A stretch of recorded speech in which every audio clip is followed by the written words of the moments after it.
আপনি আমার জন্য এইটা কিনলেন? আমার আম্মু আমার ছুঁয়ে গেছে গা। আমি আম্মুরে কইছিলাম আম্মু আমার একটা পাঞ্জাবি বানাই দাও, ওটা দিব। গাইস, আজকে মাহিনের জন্য আমি একটা সারপ্রাইজ কিনছি।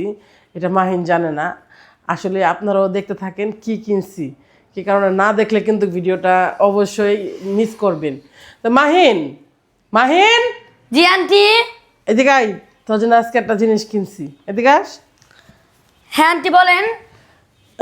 তুই কি জানি কয় ওইটা নিয়ে আয়, একটা ওই যে ওখানে দেখবো একটা ইয়ে আছে, নিয়ে আস।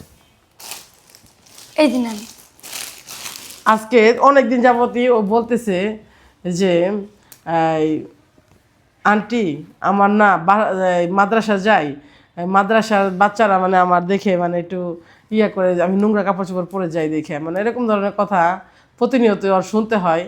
ও বুঝতে পারতেছে না, ও অনেক নোংরা মানে জোবা টোবা পরে, মানে অনেক দিন যাবতই ওর কাপড় চোপড় কিনে দেওয়া হয় নাই।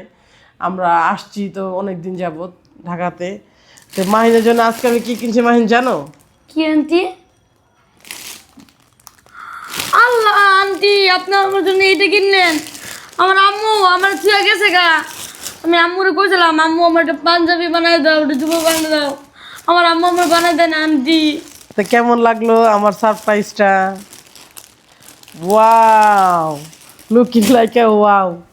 আসলে মানে মাহিনে অনেক দিন যাবতই বলতেছি আসলে ওকে আমি কিনে দিব, টাকা তো নাই, আমি তো গরিব মানুষ জানেন। দেখেন ওর এগুলা মানে আমার এতটা মনে হয়, দেখো তুমি দেখো, তোমার হাত দিয়ে দেখো।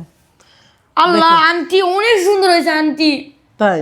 হ্যাঁ আমার আম্মু থাকলে আমার বানাই দিত না আন্টি। তাহলে তো আজকে আমি তো বানাই দিলাম তোমারে, কি জানি কয়, তুমি তো অনেকদিন যাবত বলতেছো যে আন্টি আমার ভালো ড্রেস নাই, ভালো ড্রেস নাই। তাহলে তুমি এই যে আমাকে যে কষ্ট দাও, যেরকম দেখেন ও অনেক কিছু বলে, খাবার নিয়ে বায়না করি, অনেক কিছু নিয়ে বায়না করি। আসলেই এগুলা তো একটা জিনিস, টাকার উপরে সব কিছু সবাই জানেন। তো তুমি কেন তখন পাগলামি করো? দেখো এই যে আন্টির কাছে টাকা থাকলে তো আন্টি তোমাকে সব কিছু কিনে দিবে। এটা জানো তোমার মাদ্রাসার এখনো টাকা দেওয়া হয় না, কিন্তু তার জন্য তারপরও তোমার কাপড় কিনে দিছি, তাহলে তো তোমার মাদ্রাসা থেকে তো বলবে যে তুমি তো ভালো কাপড় পরে আসছো, কিন্তু টাকা কোথায়? এখন কি বলবো এটার বিষয়ে? আপনার প্লিজ আমার আন্টির পেজটা ফলো করেন। আমার আন্টি যদি টাকা না কামাইতে পারে আমরা বেতনও দিতে পারবো না, কয়েকদিন খাইতেও পারবো না, বলেন তখন কি হবে? শুনতেই পাইলেন, ও অনেকদিন যাবতই বলতেছে এই মানে কাপড় কাপড় কিনে দাও, কাপড় কিনে দাও, দিতে পারতেছি না। সেদিনকে ও ঝগড়া করছে, ইয়া মানে নামাজে যাবে, মানে সবাই না আমাদের মসজিদে সবাই কে না ভালো কাপড় পরে যেতে চায়, সবাই কিন্তু একটু পুষপাছ বুঝে। ও সেদিন আইসা এরা বলতেছে আন্টি অনেকেই ভালো কাপড় পরে যায়, আমি যদি যাইতাম। আমার না খুব কষ্ট লাগলো যে আসলেই তো ওর তো একটা ভালো কাপড় চোপড় দেওয়ার দরকার।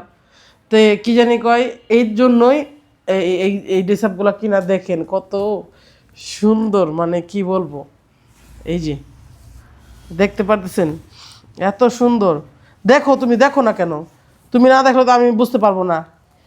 এগুলো আদৌ মানে এগুলো কিনছি আসলে কত টাকা হতে পারে এটা আমি জানি না, এটা গেস করবেন আপনারা, বলবেন জানাবেন, আমি এটা বলবো না। কি কারণ বললে ভাড়া এটা অবশ্যই এটা সমস্যা, কিন্তু আপনারা যে মানে আপনাদের কাছে কেমন লাগলো মাহিনের এই পোশাকগুলা আপনারা অবশ্যই জানাবেন। মাহিন তোমার কাছে কেমন লাগলো তুমি বলো একটু। আল্লাহ আন্টি আমার কাছে অনেক সুন্দর লাগছে আন্টি।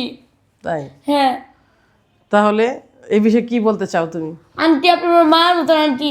আমার আম্মু একটু কাজ করে খায়, আমার আম্মু তাও পারে না এগুলো দিতে আমার আন্টি। তাই না? হ্যাঁ তাহলে আজকে তোমার খুশি লাগতেছে? হ্যাঁ আজকে কিন্তু আমি বাসা থেকে বের হয়েছিলাম যে তোমার জন্য কিছু কিনে নিয়ে আসবো, আনবো, আর এই জন্য তোমার জন্য আনলাম কিনে। তাহলে ভালো লাগছে তোমার? হ্যাঁ আন্টি। আসলে এই মাহিনের এই দুঃখের কথা তো সবাই জানেন কম বেশ করে, কি কারণে ওর মাদ্রাসার টাকা দিতে পারতেছি না, আবার বিশেষ করে ওর খাওয়ান দাওয়ানও ভালো খাওয়াইতে পারতেছি না। আপনারা দোয়া করেন, বিশেষ করে আপনারা ভিডিওগুলো দেখবেন, জানি আমি ওকে ভালো খাবার দিতে পারি, ভালো পোশাক দিতে পারি, ভালো একটা মাদ্রাসা আর জীবন দিতে পারি। অবশ্যই আপনারা এই ভিডিওগুলো দেখবেন। কি কারণে মাহিন কি বলো তুমি তুমি একটু বলো তোমার মুখে। আপনার প্লিজ ভিডিওটা লাইক কমেন্ট শেয়ার করে দিবেন। আর তোমার যদি ভিডিওগুলো না দেখে তাহলে তুমি কি ভালো জীবন পাবা? না তাহলে তার বিষয়ে কি বলতে চাও? আপনার প্লিজ আমার আন্টি পেজটা প্লিজ ফলো করেন, না হলে আমরা খাইতে পারবো না, পড়তে পারবো না, আমার পড়া বন্ধ হয়ে যাবে। প্লিজ ভিডিওটা লাইক কমেন্ট শেয়ার তো করে শুনতেই পাইলেন যে আমি আদৌ ফাতরামি করি না। আমি চাই যে আমি যে যত টাকা ইনকাম করি এত টাকা ইনকাম দিয়ে মাহিনের পড়াশোনা, তারপরে শাহিন আছে ক্যামেরাম্যান, যে ইতিম অসহায় তাকে রাখতেছি আমার কাছে, তারপরে আবার নিজের আমার বাচ্চা রাইখা গেছে গা, এগুলো বহন করতেছি। আপনারা অবশ্যই দেখবেন ভিডিওগুলো, যদি ভালো লাগে অবশ্যই লাইক কমেন্ট শেয়ার করবেন। আর বেশিরভাগ মাহিনকে যারা ভালোবাসেন অবশ্যই তারা লাইক কমেন্ট শেয়ার করে দিবেন, যে আমি এই ড্রেস আপগুলো কিনে দিছি, খুব মানে আদৌ পছন্দ হয়েছে তোমার? হ্যাঁ আন্টি অনেক আর পছন্দ হয়েছে। আপনাদেরকেও পছন্দ হয়েছে নাকি অবশ্যই জানাবেন, যে মাহিনকে কেমন লাগবে, এই গেটআপে কি আপনারা ভিডিও চান নাকি অবশ্যই কমেন্ট করে জানাবেন।